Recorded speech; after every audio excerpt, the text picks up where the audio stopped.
الحمدللہ رب العالمین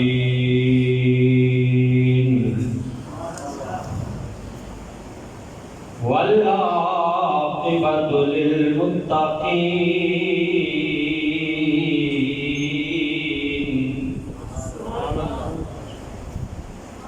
والصلاة والسلام علی سید الانبیاء والمرسلین واصحابہ الہادین المہدیین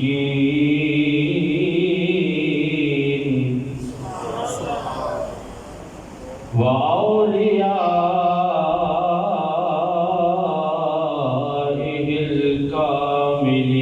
الکاملین وعلماء ملتہ وأہل سنتہ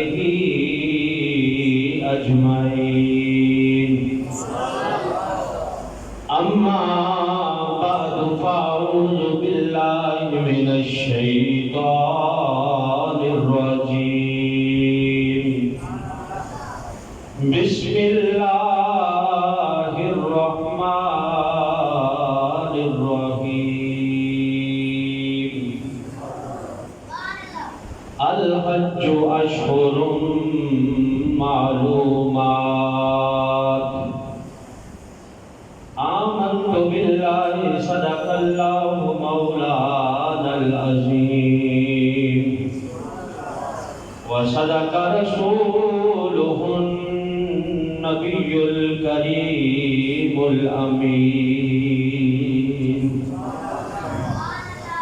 الصلاۃ والسلام علیک یا رسول اللہ وعلی آلک واصحابک یا حبیب اللہ الصلاۃ والسلام علیک یا شفیع المذنبین وعلی آلک واصحابک یا خاتم النبیین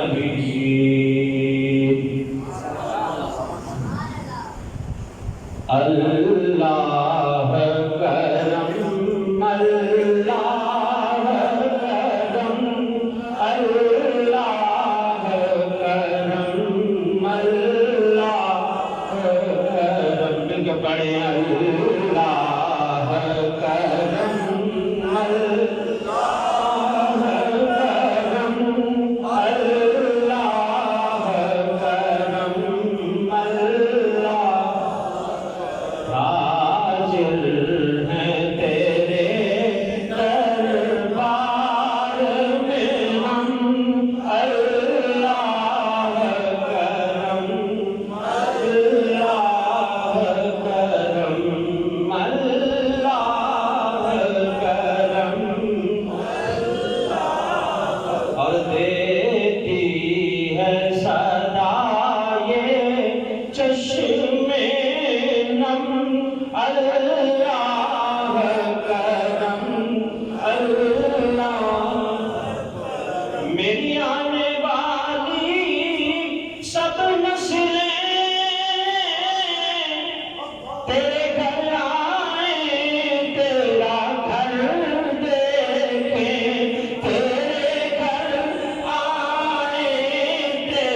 عزت و احترام کے قابل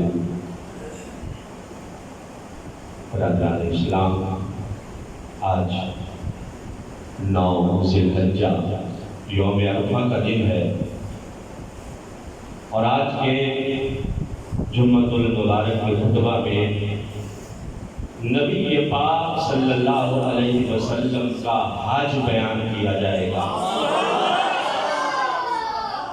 حجۃ الوداع کے نام سے دنیا جس حج کو یاد کرتی ہے، یعنی سرکار کی زندگی کا آخری حج، اس کے اوپر انشاءاللہ عزیز گفت و شنید ہوگی۔ لیکن پہلے یہ ذہن میں رکھیں کہ حج ایک ایسی عبادت ہے جو بڑی شاندار عبادت ہے۔ اسلام کے 5 بنیادی اراکین میں سے 5واں رکن حج ہے۔ اللہ نے اس میں اتنی خوبصورتی رکھی ہے کہ پہلے 5 وقتہ نماز کا جو اجتماع ہوتا ہے یہ محلے کی سطح پہ ہوتا ہے کہ محلے کے لوگ آئیں، مسجد میں آ کر جماعت کے ساتھ نماز پڑھیں۔ پھر تھوڑا سا بڑا اجتماع علاقے کی سطح پر، اور وہ اجتماع ہے ہفتے بعد جمعے کا اجتماع۔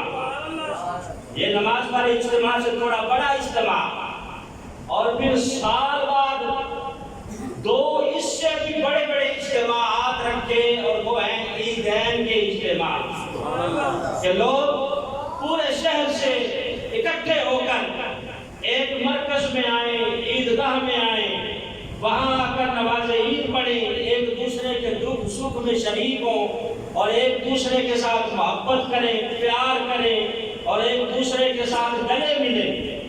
یعنی یہ جو اجتماعات ہیں یہ وحدانیت کا درس دیتے ہیں، اتحاد کا درس دیتے ہیں، محبت کا درس دیتے ہیں۔ اور اسی طرح پھر سب سے بڑا اجتماع انٹرنیشنل سطح پر اللہ رب العزت نے جو مسلمانوں کا رکھا وہ حج کا اجتماع ہے۔ کہ یہاں اب کوئی محلے والے نہیں آئیں گے، علاقے والے نہیں، صرف اسی ملک والے نہیں، بلکہ پوری دنیا کے مسلمان اللہ کے اس گھر میں اکٹھے ہو کر ایک ہی وقت میں ایک ہی کام کر رہے ہوتے ہیں۔ ایک ہی وقت میں ایک ہی کام، لبیک اللہم لبیک لا شریک لک لبیک ان الحمد والنعمت لک والملک لا شریک لک۔ ایک ہی صدائیں بلند کر رہے ہیں، نہ کوئی امیر رہا، نہ کوئی غریب رہا، نہ کوئی چودھری رہا، نہ کوئی وڈیرا رہا، نہ کوئی خان رہا۔ بڑے بڑے قیمتی لباس جو پہنے ہوئے ہیں فرمایا ان کو اتار دو، جبے اور دستارے اتار دو، بڑے بڑے درے اور امتیاز جو تمہاری شان سمجھے جاتے ہیں انہیں اتار کر سادہ سی 2 چادریں پہن کر دیوانہ وار میرے گھر کا طواف کرو، مجھے پکارو، صدائیں لگاؤ۔ اس حال میں آئے ہو کہ گناہوں کے پار لے کے آئے ہو، جب جاؤ گے تو سارے گناہ معاف ہو چکے ہوں گے۔